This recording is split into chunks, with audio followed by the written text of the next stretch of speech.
अस्सलाम वालेकुम नाज़रीन, आप देख रहे हैं पीर पंचाल स्पीक्स महमूद ख्वाजा के साथ। लोग मुश्किलात से बहुत दो चार हैं। यहाँ दावे किए जा रहे हैं कि डिजिटल इंडिया की बात की जा रही है, इंडिया को आगे ले जाने की बात की जा रही है, गरीब को एम्पावर करने की बात की जा रही है। लेकिन इस वक्त मैं पनाड़ के मकाम पे मौजूद हूँ। यहाँ आपने देखा होगा, इससे पहले भी स्टोरीज हुई हैं। पनाड़ के इलाका में जो रहने वाले लोग हैं, हम अगर बात करें, वो बुनियादी सहूलियात से महरूम है अभी तक। आज के दौर में, अभी इलेक्शन का दौर है, इसमें जितने भी यहाँ के लीडरान हैं, हमारे जितने भी रहनुमा बनने जा रहे हैं, इलेक्शन लड़ने जा रहे हैं, वो इस इलाके को आज तक नजरअंदाज क्यों किया हुआ है।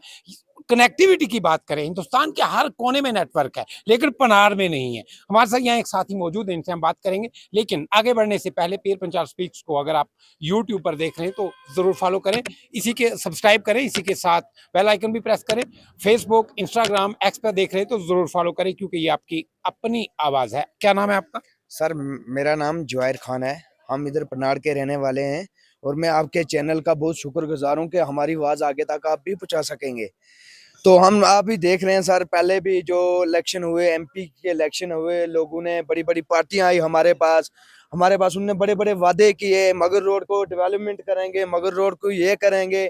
आज तक हिंदुस्तान और हमारी जो गवर्नमेंट है तो उसके पास किसी चीज़ की कमी नहीं है। आई बहुत बड़ी टेक्नोलॉजी, अगर टेक्नोलॉजी का इस्तेमाल करेंगे तो ये एक आधे घंटे के लिए बंद नहीं रहेगी। ये वो ऐसी बदकिस्मत रोड है जो 3-3 महीने बंद रहती है। और इसके टंडल का आज से 5 साल 10 साल पहले इंफॉर्मेशन निकाली, लेकिन इस पे कोई ध्यान नहीं दिया जा रहा, क्योंकि इधर गरीब आवाम है, इधर लोगों की आवाज दबाई जा रही है, इधर का मतलब कोई सुनता नहीं है।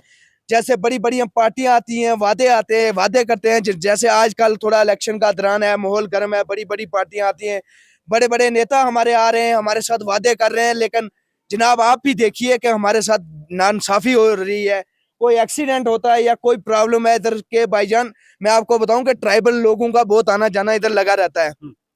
यहाँ पे ट्राइबल बस्ती बहुत बड़ी है और लोगों का आना जाना है। जैसे मगर रोड पे नेशनल हाईवे है, लेकिन इसको आज तक नेटवर्क भी नहीं दिया जा रहा, कोई फैसिलिटी नहीं है। कोई ऐसे देखोगे, हमारा ये अपना होटल है भाईजान, आप देख सकते हैं कि इधर कोई एम्बुलेंस की फैसिलिटी नहीं है। हम अपनी गाड़ियों और टाटा मोबाइल में भर भर के ले जाते हैं। आपने भी सुना होगा, पहले कुछ 10-15 दिन पहले एक एक्सीडेंट हुआ जिसमें हमें एम्बुलेंस भी अवेलेबल नहीं मिली। तो हमने उनको टाटा मोबाइल में ऑन द रिकॉर्ड बताऊंगा सर, हमारे पास जो बंदे ने जाके सिरन कोट छोड़ा, हमारी ये बदकिस्मती है, कोई हॉस्पिटल नहीं है, हमें अच्छा कोई काम नहीं है। इस मगर रोड को या तो ध्यान दिया जाए या तो उसको बंद किया जाए।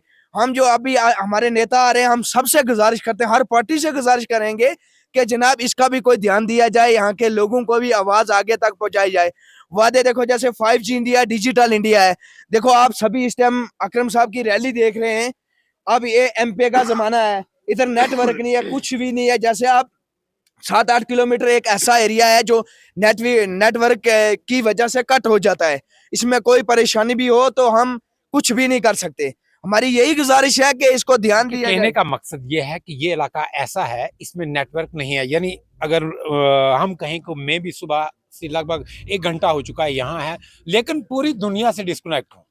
इंटरनेट का दौर है, कोई भी अपडेट, चाहे वो इलेक्शन के हवाले से हो, चाहे देश और दुनिया की खबरें देखनी हो, तो हम 1 घंटे से बिल्कुल डिस्कनेक्ट हैं कि पनाड़ के इलाके से बाहर क्या हो रहा है, सुनकोट में क्या हो रहा है, कश्मीर में क्या हो रहा है, अगली इंडिया की अगली रियासतों में क्या हो रहा है, बैरून ममालिक क्या हो रहा है, हमें कोई पता नहीं है। ये भाई का कहना वाजिब है। आप यूपीआई की अगर हम बात करें, हर दुकानों पे स्कैनर है, लेकिन मुझे यहाँ स्कैनर नजर नहीं आया। जब मैंने इनसे पूछा कि स्कैनर क्यों नहीं है, वो कह रहे हैं जी यहाँ नेटवर्क नहीं है।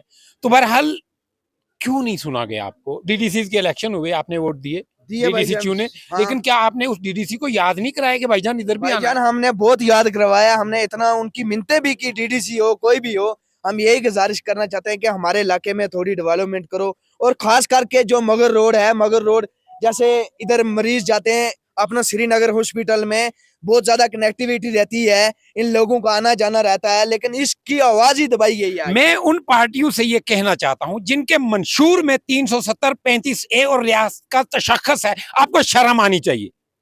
आप किसकी बात करते हो? यहाँ के लोग परेशान हैं, उनको नेटवर्क नहीं है, उनकी रोड फैसिलिटी नहीं है, जान आपकी को रो रहे हैं, ये एम्बुलेंस नहीं है, डिस्पेंसरी नहीं है, और आप 370 और 35 ए वापस लाओगे, खाक वापस लाओगे आप।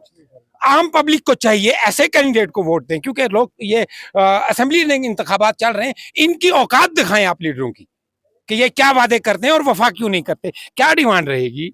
भाईजान मैं हर पार्टी से, मैं किसी कोई पार्टी का बंदा नहीं या किसी पार्टी की कोई तारीफ नहीं करता, मैं वही इसी पे हम वोट देंगे। हमारा बहुत बड़ा अपना वोट बैंक भी है, उसमें हम यही कहना चाहते हैं जो डेवलपमेंट करेगा, हमारी आवाज सुनेगा, जो हमारे काम करेगा। हम कोई घर का काम नहीं बोल रहे, या हम रोड का बोल रहे हैं, नेटवर्क का बोल रहे हैं, हम इस पे चाहते हैं कि जो ये काम करेगा हम उसी को वोट देंगे, चाहे कोई भी पार्टी हो। चौधरी मोहम्मद अकरम लिसानवी साहब, सैयद मुश्ताक बुखारी साहब, शाहनवाज चौधरी साहब, जावेद चौधरी साहब, और जितने भी चौधरी या सैयदजादे यहाँ हैं, मैं उनको यही कहना चाहूंगा कि ये लोग जो हैं ये क्या पुकार रहे हैं, आप इनकी आवाज क्यों नहीं सुनी आज तक, आपको सुनना चाहिए। और मेरा ये मुतालबा है आपसे कि आपकी जो इलेक्शन की जो कैंपेनें हैं जब वो चलती हैं, आपके मंशूर में ये चीज आनी चाहिए कि हम यहाँ इंटरनेट की फैसिलिटी दिलाएंगे, नेटवर्क यहाँ लगेगा, टावर चलेगा। क्यों नहीं चला आज तक? यहाँ एम्बुलेंस क्यों नहीं है? यहाँ इन लोगों को डिस्पेंसरी क्यों नहीं है? ये क्या ये सुरनकोट कॉन्स्टिट्यूएंसी का हिस्सा नहीं है? अगर आपके पास वोट लेने के लिए वो कोई भी कैंडिडेट आता है तो ये आपकी गलतियां हैं, आप वोट देते हो, ये मैं कह रहा हूँ। आप लिखवा के क्यों नहीं लेते उनसे कि ये चीज करो, वोट देंगे, नहीं तो अगली बार दूसरे हार तैयार रखेंगे। भाईजान हमने अपनी ईमानदारी और उनके आवाज पे वोट दिए, उनकी ईमानदारी देखते रहे। हम तो सीधे साधे लोग हैं, हमें उतना कुछ आता नहीं है, जाता नहीं है कि क्या हम हमारे साथ कौन धोखा करेगा। हम भरोसे पे वोट दे देते रहे। इससे पहले जो भी किसी के साथ किया हमारा भरोसा, उनने भरोसे को तोड़ दिया भाईजान। ये हम सीधी बात बोलते हैं कि हम यही गुजारिश करते हैं कि मुगल रोड जो मेन है हमारा, जो जोरी पुंछ का गरीब तबका है, और ये जो श्रीनगर से उसकी कंटेक्ट है, इसको बहाल भी किया जाए और टेंडर का भी काम लगाया जाए। हमारे बेरोजगार हैं जनाब, हम इसी पे रोजी रोटी चलती है हमारी, सीधी बात बोलते हैं। मैं उम्मीद करता हूं कहीं ना कहीं इस चीज का असर, वो चाहे जिला इंतजामिया हो, वो लेफ्टिनेंट गवर्नर इंतजामिया हो, वो मरकजी सरकार हो, और जितने हमारे ये पॉलिटिशियन हैं अभी इस रेस में हैं कि कुर्सी हमारे हाथ आ जाए, आपके कानों तक ये मेरी आवाज पहुंची होगी। और मैं ये उम्मीद भी करता हूं कि बहुत जल्द इन चीजों पे आप लोग काम करेंगे। महमूद साहब, आप एक रिप्रेजेंटेटिव रहे हैं, सरपंच रहे हैं, और एक पॉलिटिकल पार्टी के साथ जुड़े हुए भी हैं। आज तक क्यों सारी पॉलिटिकल पार्टीज ने इस इलाके को नजरअंदाज किया? जी महमूद साहब अस्सलाम वालेकुम। मसला ये है कि वाकया ये आज मैं यहाँ आके देखा है हमने कि वाकया ये इलाका बहुत पिछड़ा हुआ है। यहाँ आज तक किसी भी लीडर ने, किसी भी पॉलिटिकल लीडर ने, जो बसर इक़्तिदार पार्टियां थी उन्होंने भी या दूसरे लीडर थे, किसी लीडर ने भी इस तरफ ध्यान नहीं दिया।